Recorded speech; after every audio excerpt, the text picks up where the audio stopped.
quite the day. Toto Wolff joins us now. Hi, Toto. Good to see you. Formula One, it's heroes and villains, isn't it? George Russell, the hero of Bahrain, part two. Today, a villain, perhaps? Do you feel he compromised Mercedes Racing Day? I think it's all a learning curve for the young drivers. It always takes two to tango, and but certainly not an incident we want to see between two Mercedes drivers. And it was just a coincidence of things that came together, but not with a good outcome.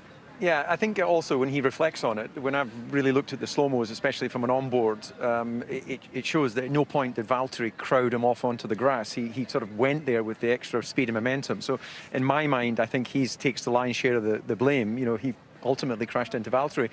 But I'm also curious on the incident with Lewis. Now, they've got a race, but I think he was being lapped at that point. So do you feel that as a Mercedes driver, he should have given Lewis a bit more space down at Tosa?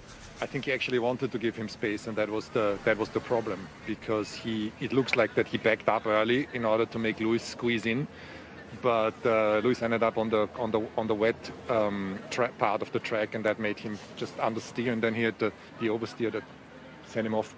Have you spoken to Valtteri and George?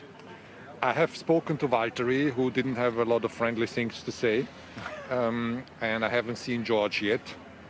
What might you be saying to George? Keep up the swearing, please. No. He's our kid. It's just all a learning process. But having two of our drivers basically out in a heavy accident that should never happen. It's just not good. You are, I mean, it's your team, but I am assuming George is going to get a bit of a rap on the knuckles for slapping Valtteri in the helmet. I mean, that was surprising to see. I didn't see that, whether he slapped him or he touched him or whether the other one... No, it was definitely in the helmet. Okay. It was a slap. And the other one gave a finger, I think, no?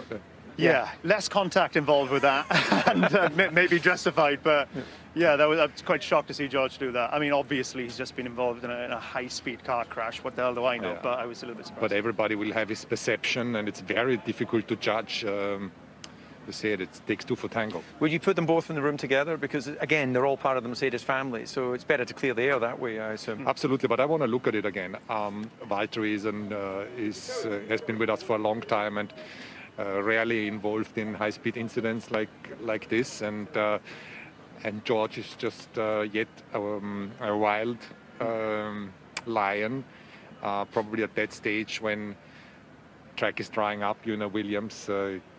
I think it's not.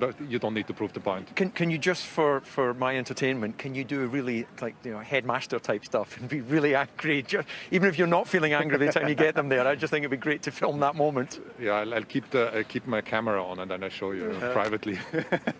Can I get a last line on Lewis? I mean, what a recovery drive! I mean, talk about keeping your calm when everybody else is losing their head. To reverse out of the barrier, that was just a stroke of genius. Yeah. I think, like we said, there's lots of potential in Lewis's driving. Toto, good luck with the time you have remaining here in Imola. Thank you very much. Bye-bye. Good seeing you, man.